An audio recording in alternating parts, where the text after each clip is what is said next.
Good evening and welcome to the weekly Zoom Out series organized by the Sovereignty Movement, where we engage with current affairs, ideas, and voices from Israel and around the world.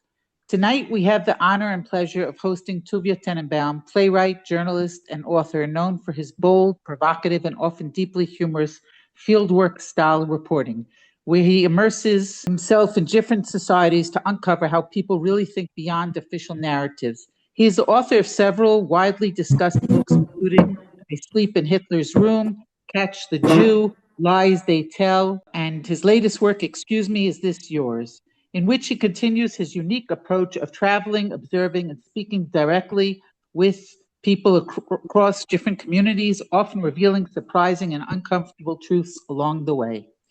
Tuvia, we are very much looking forward to hearing from you. Please tell us about your experience writing the book, about life in Judea and Samaria, your insights, and since we are the Sovereignty Movement, you can imagine that this aspect is of particular interest to us.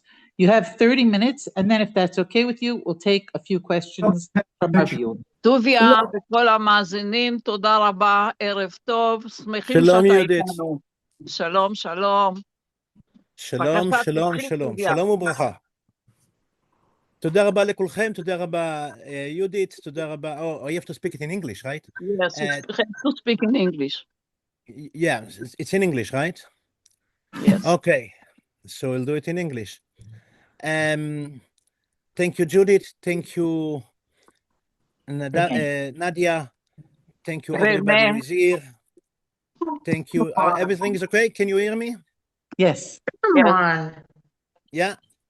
Okay. So again, hello, ladies and gentlemen. Thank you so much for being here. Thank you, Judith. Thank you, Nadia, for all you're doing and for arranging this event. Judith, your face is like your camera is like putting you as if you are sleeping. You have to turn it around. Oh, Oh, whatever makes you feel good. Okay, my name is Tuvia Tenenbom. I'm talking to you from New York at the moment, on the way to the airport, and it's a pleasure to be here. I'll talk to you a little bit, and then you can ask questions, make comments, and by the way, you can do it at any time, at any point, even while I'm talking. This is okay. There is no problem. Anytime you want to say something or you have a comment on something, please share, please be open. Okay, so the most recent book, which came out already in the languages of Czech language and in Hebrew language, and in about a month or two, it's going to be also in English, and during this month, it's also coming in German. Is a book that basically was not my idea. As most often in the books, I don't want to feel that I do something because I have an axe to grind or something like that. I don't want to feel as if I had an axe to grind. So my main publisher, which is a German publisher, Surkamp in Berlin, the editor over there came up with the idea, Tuvia, why don't you write a book about the settlers and the settlements? Before that, I had an idea, why don't you write a book about the Haredim? And even the book like Catch the Jew is also not my idea. It's the idea of the same editor. So I did the book about the ultra-Orthodox, which in Hebrew is Haredi V'Tovlo. In English is Careful, Beauty is Ahead. Came out just about 2 years ago. And for that, my dear wife, Izzy, and I lived in Mea Sha'arim for over a year, almost a year and a half. And of course, traveling. We also lived in Bnei Brak, also traveling around in many, but the base was Mea Sha'arim and a little bit also Bnei Brak. And the idea was to know what the Haredim thinks, who they are, etc., etc. The Haredim is a group that many people hate, many people criticize, inside Israel and outside of Israel. And then came the idea to write a book about the settlers, which almost everybody hates, either in Israel, not everybody, of course, or especially abroad, especially the international media. And So what we did, we went to live in the settlements. We lived there for over 8 months. Every 2-3 weeks, moving to another settlement.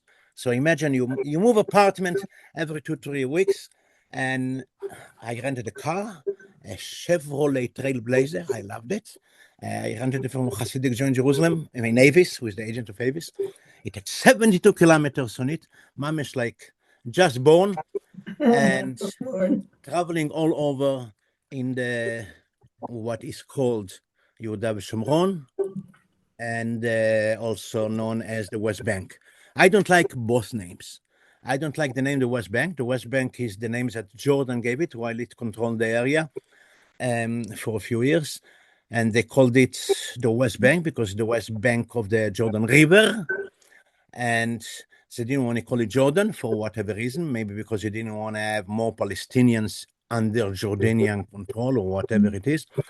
So basically my point is, if this is called West Bank, then Jordan should be the East Bank. So we don't call Jordan the East Bank. We call Jordan, and the other part we call the West Bank. I don't think it's fair. And who are they to name a place? They don't even control it.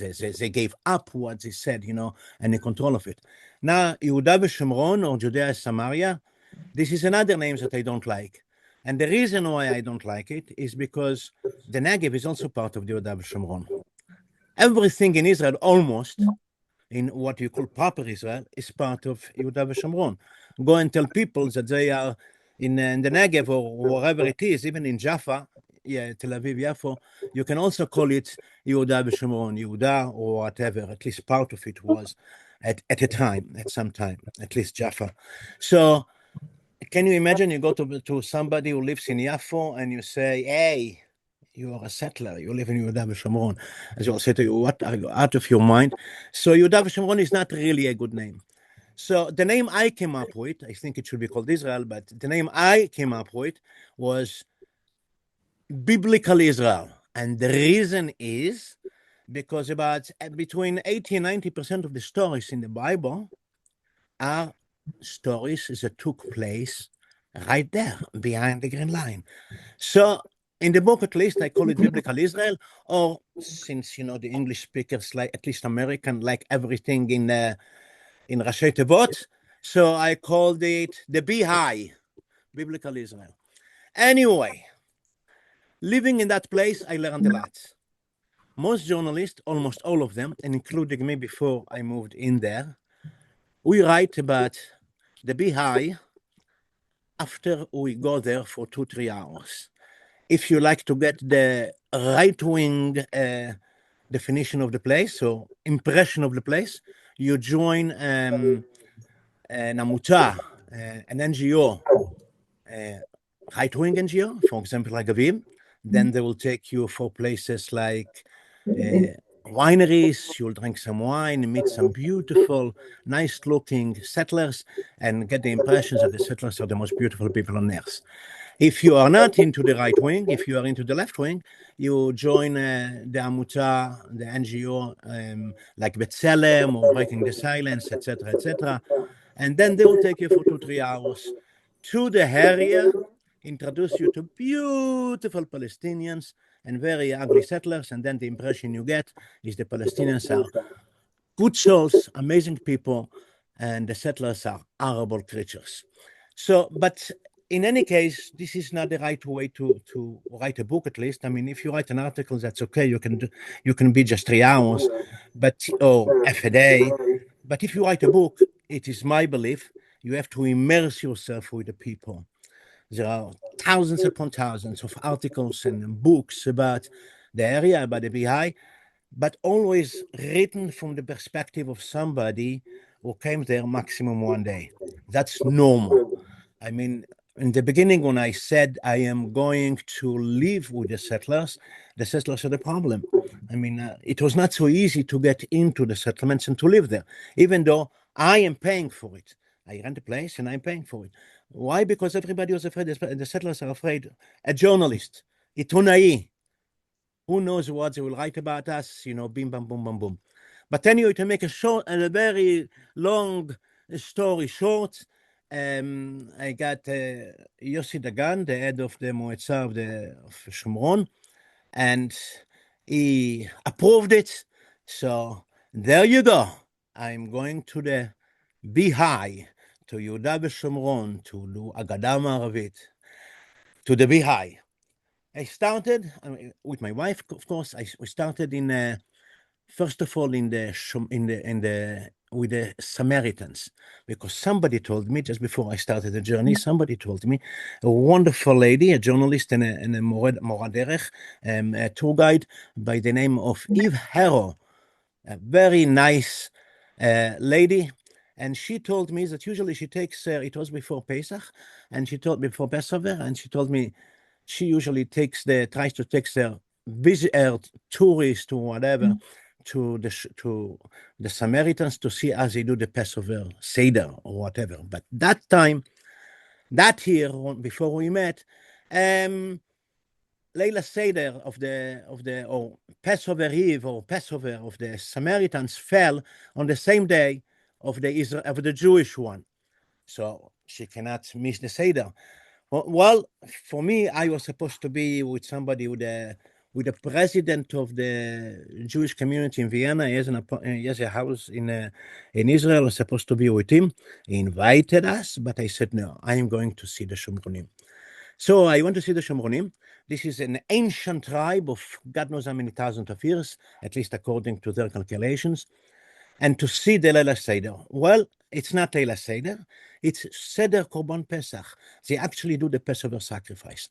It was amazing to see these people, who lived there, who are there long before we know of anything called the Israeli-Palestinian equation or conflict or whatever it is. And they do the Passover service as written in the Bible, word for word for word. I have read that text God knows how many times since I'm a baby. Never could imagine it the way it really looks like. You take the lambs, and each one of them less than 1 year old, and you shachten it, and you slaughter it, and then you eat it. It's all spiel. It's amazing. They have Kohanim, they have the priest. Bekitzer, almost word for word of the Bible. So this was an interesting introduction to the whole area and to the historic place, the history of the place. Again, before any conflict between Israel and Palestinians. So that was interesting. And after that, with a little break, I had to go somewhere. And then I came back, went to Elon Moreh, which is right next to it, next to Shechem. And we lived there for some time. And the first things that hit me as we are going, I went there with two wonderful guys. They were our papa and mama, Itamar Weiss and Eliyav Hillel, and they have a Zimmer, so you rented a Zimmer from them. And they took us all the time to tour the place. But what was amazing, as we walk anywhere it is, what I see in front of me, I see blue on the top and brown at the bottom. Heaven and earth. That's it. What they see is totally different. Tuvia, you see, here Abraham went with his donkey, with his white donkey. Here you see where the nation of Israel became a nation. Here you see, every place they see something that's written in the Bible, and they have the location, pi, pa, pu. Even, and it goes on and on. And then, for example, when I continue to go, I see many settlers, the same thing. You see Har Nevo? You see this mountain? That the mountain where Moses was, and he looked at the land of Israel, and there God told him, you can look, but you are not going to enter because you didn't obey me. So every story in the Bible, you see there, right there. You don't have to believe the Bible. You don't have to trust the Bible. You don't have to be religious. But the main thing is this: the origin of the basis, the foundation of Judaism, of the Jewish people, is the Bible. And that's the story of the Bible. And here is what the Bible tells you. And the Bible comes alive everywhere. In Tel Aviv, it doesn't come alive. you know, and I love Tel Aviv. I love Tel Aviv, but it doesn't come alive over there. Over there, Abima comes alive, you know, the theatron, the theater, but not Ar Nevo, not Shechem, not Elonei Moreh, none of that comes alive over there, you know. They have good coffee in Tel Aviv. Everywhere you go, it's like this way the people live there. You go, we meet somebody in this cafe at 12 o'clock, or we meet the other person at 1:30 in that cafe. We go, we drink so much coffee. I love it, you know. But this is not the foundation of the Jewish people. The foundation of the Jewish people are in the biblical Israel, behind the green line. So that was very, very interesting. So the first thing is, I really, for the first time, fell in love with the place. It's an amazing, amazing place. It's some of you live there, you know, maybe all of you, and maybe you got used to it, but it's an amazing place. It's an amazing, and also it's very beautiful, by the way, beautiful place. And I guess you know that. Anyway, that's about from that perspective. The other thing I realized, when you go there by yourself or with somebody and you have to go from point A to point B, and you do the modern time, you do the ways, it takes you from point A to point B, it takes you about an hour and 30, 40 minutes sometimes. But when you live there, you realize, and you have the car, that to go from point A to point B is actually 8 minutes or 7 minutes. What's the problem? As they say in Hebrew, amama, if you go straight, you're going to hit area A. And with an Israeli license plate, it's not a device to go in area A, like this, to pass through area A. But I said, okay, why not? We can try it. And guess what? It's just a few minutes. Everywhere you go, the whole place, if you go straight, it's less than an hour. So you realize how small the place is. I'll never forget when we moved to one time, we were in Barkan. It's another settlement. And I went out to the porch and to drink my cola and smoke my cigarettes. And I sit and I look in the front. What do I see? I recognize that place. The place where they drink coffee all the time, where Rabima is. Tel Aviv, right next to my ice. I couldn't believe it. It's like so close. So it doesn't matter if you are right wing or left wing, and forget being politics for a second. The idea of creating a two-state solution is a stupid idea. It's like if some person, you see the glass, if you have a glass in your hands and two people dispute about who owns the glass, and comes Solomon's solution, let's cut it in the middle, make two cups solution. Guess what happens? Nobody can drink from the cup. Two-state solution is a stupid idea. It's not practical. It's not normal. It's really stupid. So that's the first thing or one of the first things you realize. And then you realize something else. You live there, you go there, and there are not many restaurants in the Bihai. The settlers don't have many restaurants, maybe one or two. One of them very good in Shiloh, and it opens only the weekend or before the Thursday night or something like that. Otherwise, forget it. So what you do, you travel and you see the land, and then you say to yourself, wait a second. Israel captured this territory almost 60 years ago. Almost 60 years ago. And since then, the official stand of the State of Israel is that this is a disputed territory, meaning it's not mine, it's not anybody else. We are disputing it. So we don't have, the law of Israel doesn't apply to the land. That's it. And then you also realize, and that if you want to build something, if you want to buy a piece of land, it's not like in Israel, you know, that you can just do it. You have to go all kinds of tricks. חטיבה להתיישבות, חטיבה לשמפי, papi, all these kind of things. I interviewed some people who are working in this חטיבה להתיישבות. I said, excuse me, if this is disputed land, Who gave you the rights to sell it to anybody? Who gave you the rights? To Amana, to whoever it is you call these organizations. Who gave you the rights? You said this is disputed land. And when I ask this question, the people who actually do it don't have an answer. That was surprising. Nobody has an answer. Okay, Bezalel Smotrich will change the law. Okay, thank you very much. So, and I want to meet Bezalel Smotrich. So I asked him one simple question. Bezalel Smotrich is the finance minister. He's also a minister in the defense ministry, and he's in charge of the Itnachluyot, whatever you call it. And I asked him a simple question. You have here the most right-wing government that ever existed in history. No more right-wing will be in this land other than this one. You are the ones controlling this.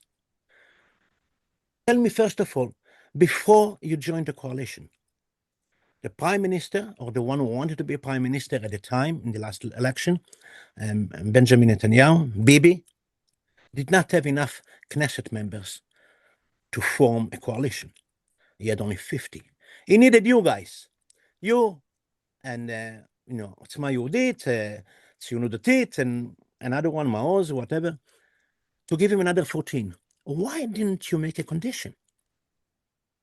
We are joining the government on condition that the Knesset, the parliament, is issuing annexation law, is annexing the land, the Bihai, Yehuda v'Shomron, right then and there. Otherwise, Bibi has no government. And also my question is, already a few years you are in the government. How come? Oh, he tells me, what? You came to trick me? That's why you came here? I said, no, Bezalel, I am asking you a simple question. Why? I mean, perhaps, I said to him, you are used to reporters, when you give them in interviews, who come to you and ask you the normal questions. Why do you kill Palestinians? Why do you kill innocent? Why do you steal the land? Why bibo? I didn't ask you these questions. I ask you a simple question. Why didn't you annex it? Or as you call it, apply the law of sovereignty. Take the land, for God's sake. Why don't you? Any country in the world, once they go to war and they capture a land, a territory, boom, boom, boom, they take the territory. Here, Germany lost the war in World War II. Lost it. So what happened? They lost 25% of the country, of the land. So they moved out together with their citizens. You know, they are not refugees. The ones who lived in Sudetenland, which is today Czech Republic, Czechia, the Germans who live there are not refugees. They just left the place. They lost the war. Hello? Why this law applies to any country in the world except to the Jewish country, and you are the one in charge of it? No answer. By the end of the day, but he tries to tell me, I do this, I do this, I do de facto. I said, who needs the de facto? You have a broken pipe, and you patch it here, and you patch it here, and you patch it here, and you patch it here. You know what happens at the end? This pipe will burst. If you have leaks, you don't patch it. You change the pipe, for God's sake. Everybody knows that. Everybody knows that. If there any been in construction, is constructing so much in the area, knows the deal. You cannot patch a pipe forever. Too many holes. And it's going to burst. The next government is going to take everything you do, put in the garbage. No answer. So I asked him another question. As I'm traveling on my trailblazer around what he calls Yehuda v'Shomron, I see many empty houses, Palestinian houses, with no windows, thousands of them. And because I believe that I can go anywhere, whatever it is with my car, I go with my car and I stop next to the houses. I take pictures, beautiful houses, beautiful. What are they? They were built with support, financial support of the EU, of the European Union. Who builds them? Palestinians. Anyway, so I asked him, what? And I call them ghost houses. So I asked Bezalel, what is the story of the ghost houses? I know I already researched, but I wanted to know what he says. And he tells me, his answer is, I cannot answer this question because I am not aware of it. Excuse me? You are not aware of it? The foundation you created, Regavim, issued a report that there are over 100,000 of them. The Palestinians are building it to take possession of the land. So the settlements could not spread. And you don't know? No, he doesn't. At least this is what he says. And the question is going over there, why did the government of Israel allow it? This is the most right-wing government of Israel. Why do they keep these houses alive, standing? No answer. I went to Itamar Ben-Gvir.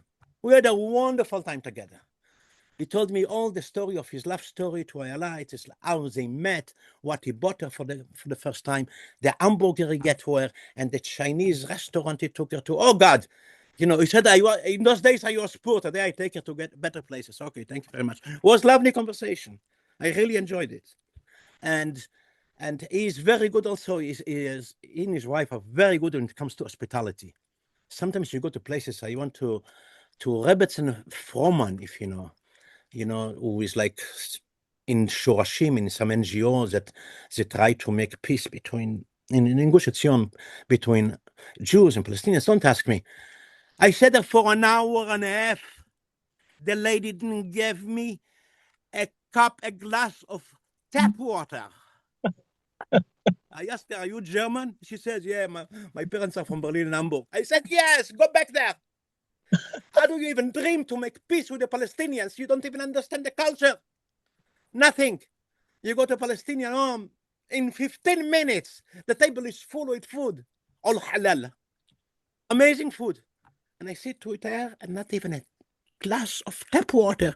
For God's sake. What are you going to make peace with the stones? Anyway, so I went to Itamar Ben-Gvir. I asked him some question. I asked him, yeah, I told you. I asked him, why? Why didn't he do anything? And his answer is basically, Tuvia, why did you come here? To get a title for your book? Or for one of the chapters? Excuse me, Itamar, hello? Don't you have an answer? No, they don't. It doesn't. Nobody does. I spoke with the leaders of the settlers I went with more. If you know your Sonar Melech, she is now, I think, the deputy speaker of the Knesset. I know her from years ago, a lovely lady. And I argued with her for 45 minutes. I'm not an activist. I'm a journalist. I want an answer to the question. I don't tell you what to do. I say simple. If you think this is not your land and you don't have a right to it, get the hell out of there. Ufu misham. If you think this is his land, your land, then for God's sake, take it. Decide. Excuse me. Is this yours? Hello? But it doesn't help. They don't do it. They don't do it. That's the story of the land. And that is one of the things that shocked me. I couldn't believe it. What more shocked me is that when I lived in settlements of the secular people, they actually said, what a stupid question. Of course we have to annex it. But most of the ones with the Yarmulke, not the time. I say, what happened to you guys? You are supposed to be the opposite.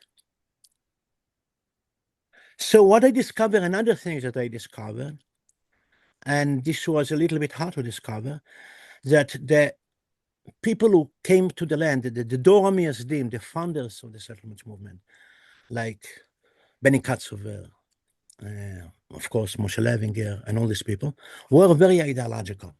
They really believed.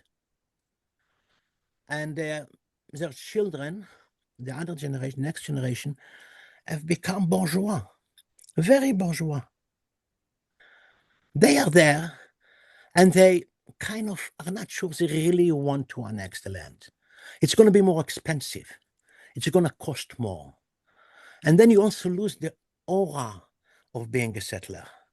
You know, if Israel annexes the land, there is going to be no difference between the person who lives in Amora and the person who lives in Tel Aviv.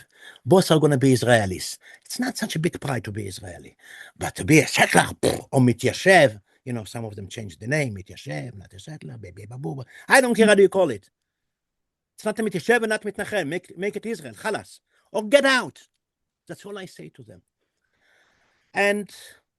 But you can see also the young generation, the real young generation. You see there is a split about, according to the State of Israel, between 40 and 50% of the Tzionut Datit, the religious Zionism, the children live the faith. I am not there to preach to people. I am not religious myself. But I say to them and I ask them, this is why you teach your children. And look what happens. They live. Don't you feel something is wrong here? And then there is another part for the young generation called Noar Agvort, the Hilltop youth, which everybody wants to kill. Everybody is against them because they are violent, papi, papu, papa. And then I want to meet the Hilltop youth. So first of all, you realize the Hilltop youth is a name, somebody gave it. There is no title, there is no real office anywhere in Israel or in the BI or in New York or anywhere in the world that's called Hilltop youth, Noar Agvort. There's no office. There's no leader, the chairman and the president of the Hilltop youth are making an event at the Sheraton Hotel in New York. No, it doesn't do it. There is no, ask Sheraton, ask anybody you want. Hilton, nobody has ever made a pitch, an event by the Hilltop youth. Doesn't exist, the organization. It's people, young people. Some of them are violent. Some of the people in New York, in case you didn't know, are also violent. Some of the people in Germany are also violent. Some of the people in Britain are violent.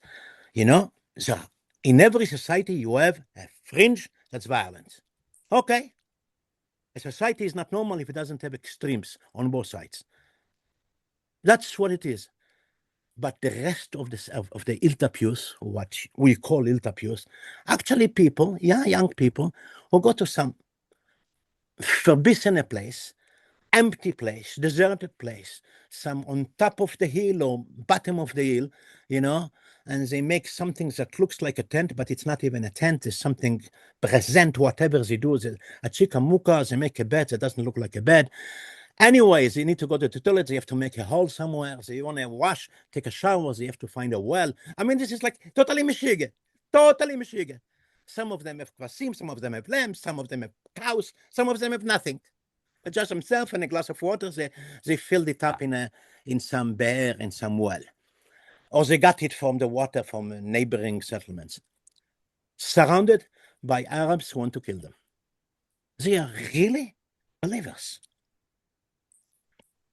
They are the pride, I think, of the settlers. They should be, at least. They risk themselves, they risk their life, they love the land. You can argue if they are normal or not, why they love the land, but if you're talking about the settlers, they are the real settlers. So kudos to them, my hat off to them. You know, I enjoyed being with them, and some of them I tried even to teach them how to study the Talmud. Because they studied the Talmud in a settler way. Amar Rabbi Papa, Shapapa, Kapapa, Papa, Amar Rabbi Yochanan. I mean, it's like I'm gonna die. I'm getting bored. So I said to them, I'll show you how you study. Shnayim oichazin betalis, ay, ay, ay, ay, ay, ay, ay, ay, ay, ay. זוהי מקולו שלי וזוהי מקולו שלי, ay, ay, ay, ay, ay, ay. That's how you study the Talmud. With a geschmack, with a feel. They look at me like I came from another planet. But we had a great time together. So that's basically my impressions, more or less. You know, I mean, I have like thousands of stories to tell you.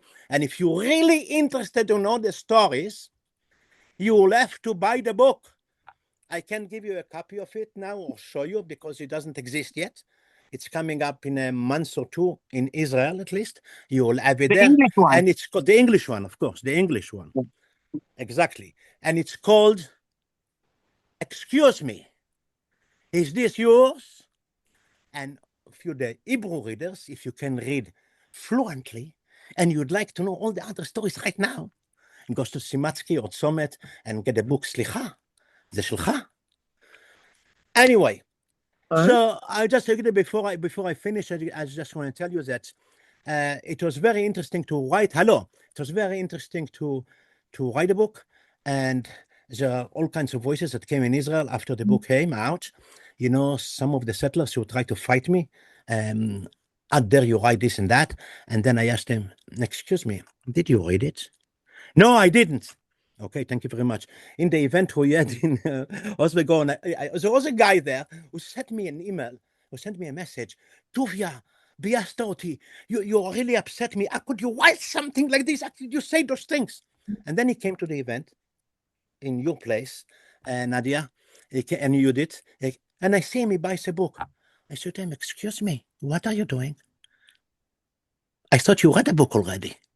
Oh, Tuvia, I didn't.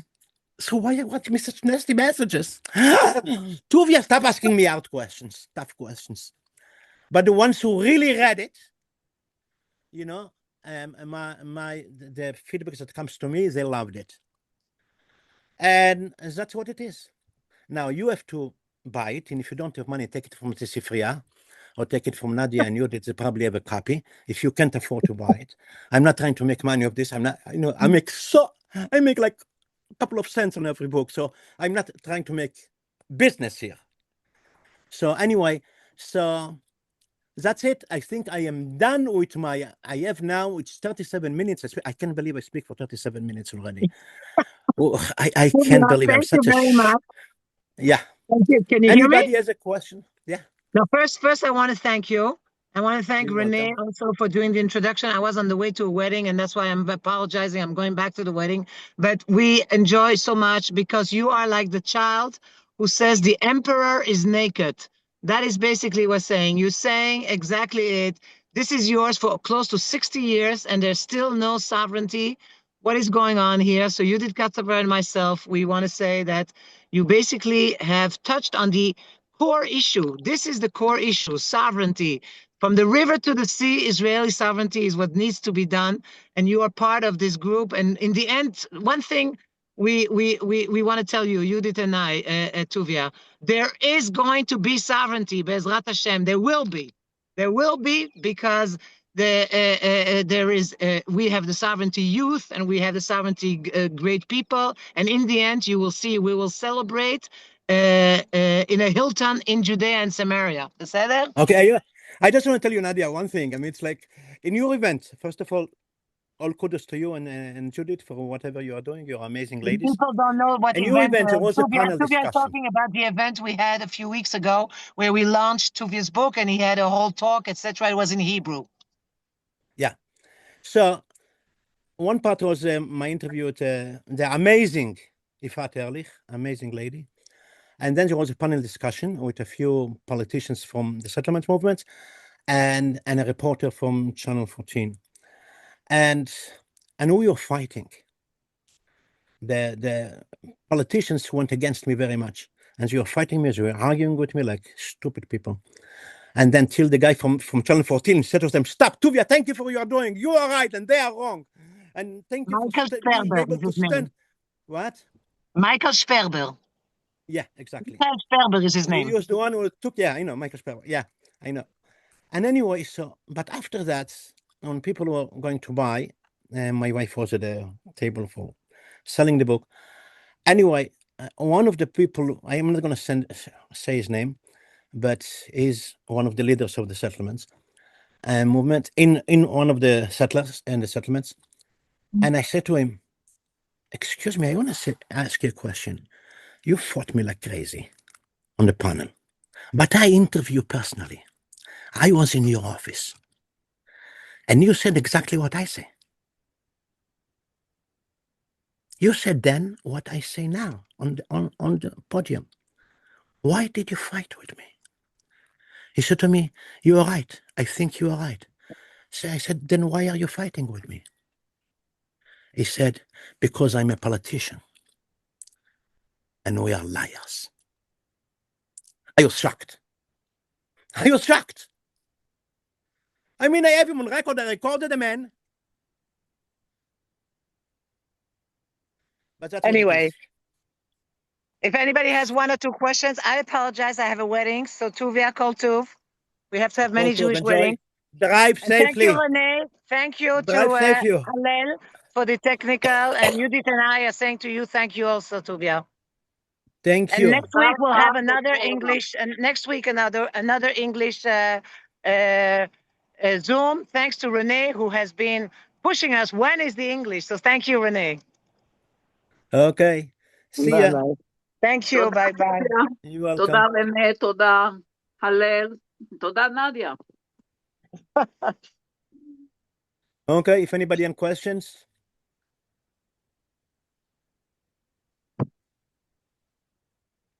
It's clear. Nobody has questions.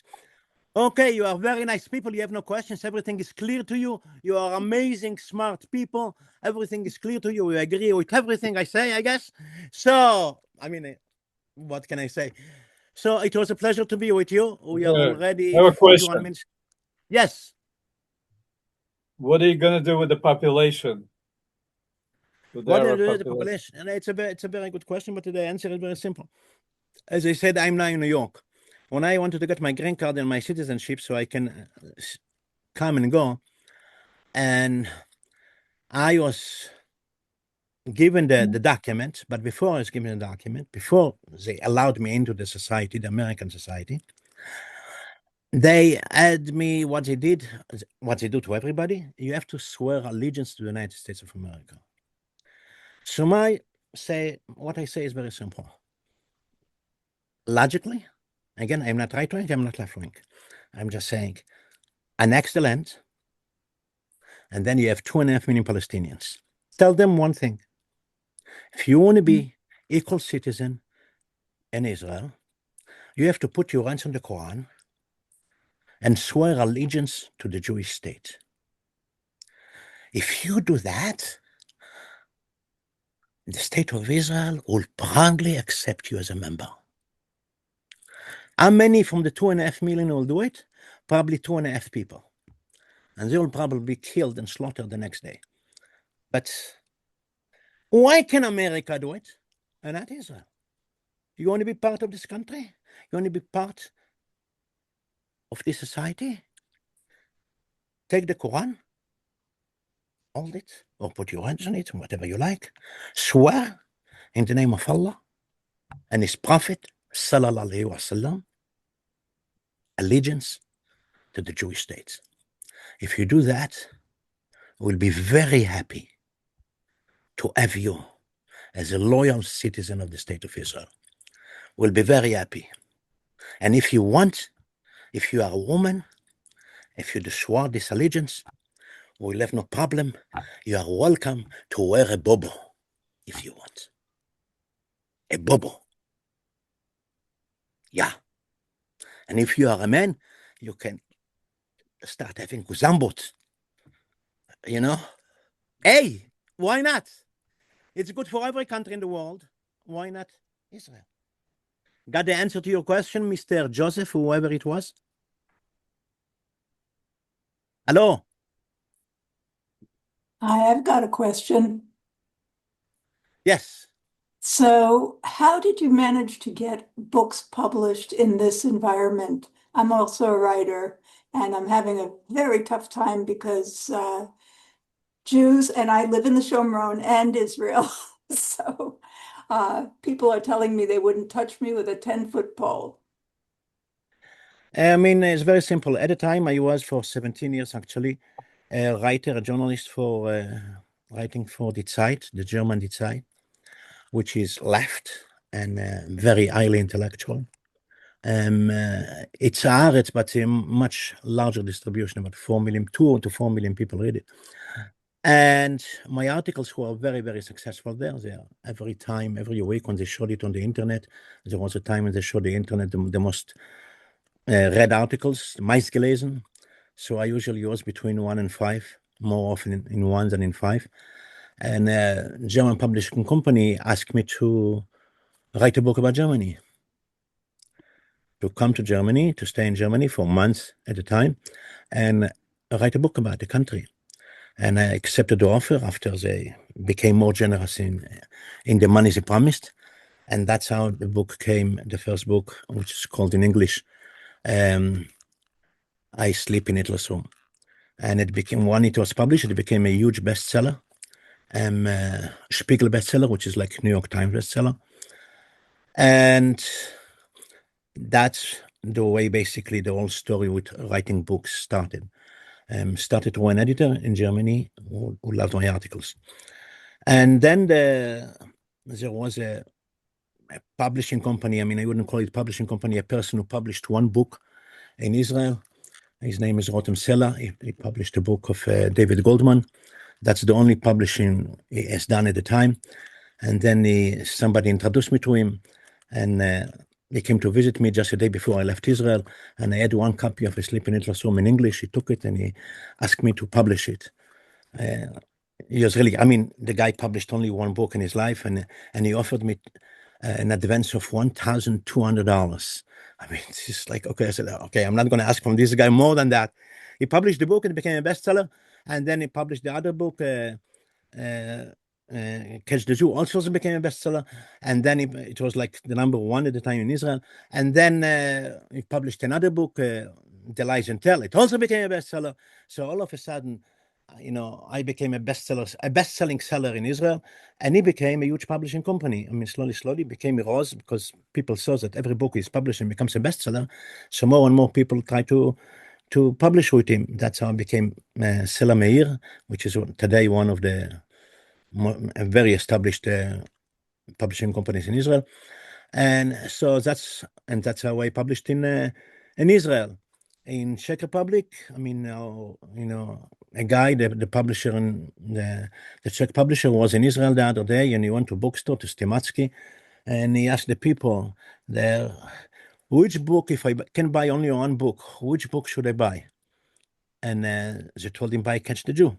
That was right after the Catch the Jew came out. So he bought Catch the Jew, he liked it, and then he started publishing the books in Czech. All the books were published in Czech. Up to now, all the books are published in Czech, even 2 more books that are not published in any other languages in Czech, and they are bestsellers. And by the end of the day, with the German publishing company, out of the 6 books, the 7th is coming later in the month, after 6 books were published till now, 4 of them were Spiegel bestsellers. So it just happened. And the people like the style, and the people like the writing, and the people liked it. So now we are selling hundreds of thousands of copies of non-fictions. It usually doesn't happen with non-fictions. With fiction, it can happen much easier, but with non-fiction, it's very hardly. I mean, it's like even big publishers in the United States. I spoke to Simon & Schuster, to an editor. They said to me, 98% of the books, we don't make bestsellers, only 2%, and they basically finance the rest of the books. The average books, even if it's a very good book, if it's a non-fiction, and if it's not by Barack Obama or something like that, we sell 2,000 copies in 5 years, so, and here I'm selling hundreds of thousands. So it just happened, and just believe, if you believe in what you're doing, I mean, go for it.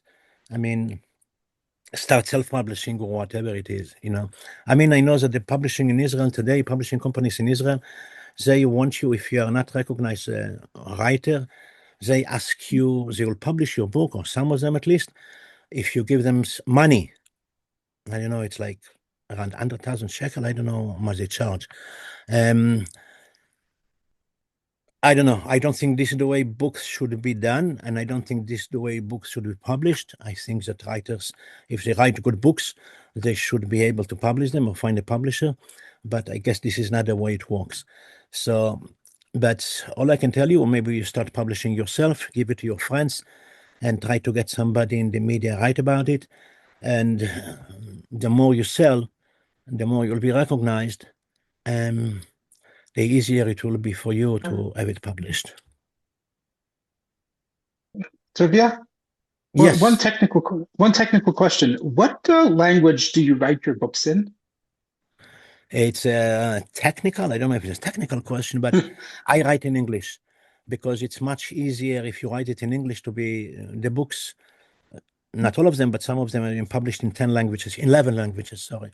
So it's much easier if you have an English text and you publish it in that. I mean, for example, the Hebrew text, I don't translate it. The publishing company gets somebody to translate it, Sela Meir, as I said before, and I go over the text. I mean, usually it takes me 2 to 4 months to go over the text because it's not easy to translate me. Because of something called humor. I don't know what it means, but they're called humor. For me, whatever I write comes naturally. I don't know if it's funny or not. I'm just like, but people say it's funny. But if you write in humorous style, I mean, most chance that the translation will be not very good, because the translator might take a joke and make it very serious. So basically, I have to go over the things. I go over the material, I change a lot, and then it's published. I don't catch all the mistakes, I'm just human, I'm just one person, but that's what happens. When it comes to the German version, my wife goes over because it's it's her mother tongue. When it comes to Czech language or Polish or God knows Portuguese, I have no idea what they publish. But that's what it is. But I write in English. I just want you to know that. Only the articles that I write for Israel Hayom, I write for them before major Jewish holidays. I write for them. Only in that instance, I write in Hebrew. I just want you to know that in both Hebrew and English, you make me laugh very, very hard. So the humor comes across very well in both languages. Okay, thank you so much. I appreciate it. Yeah, the originals in English. Thank you so very much. Thank you, ladies and gentlemen, very much. Have a wonderful day. Much, Tuvia. Bye, Yehudit. תודה רבה לכם. Thank you. Thank you so much. Have a wonderful day and enjoy the place, enjoy the time, and enjoy whatever you're doing.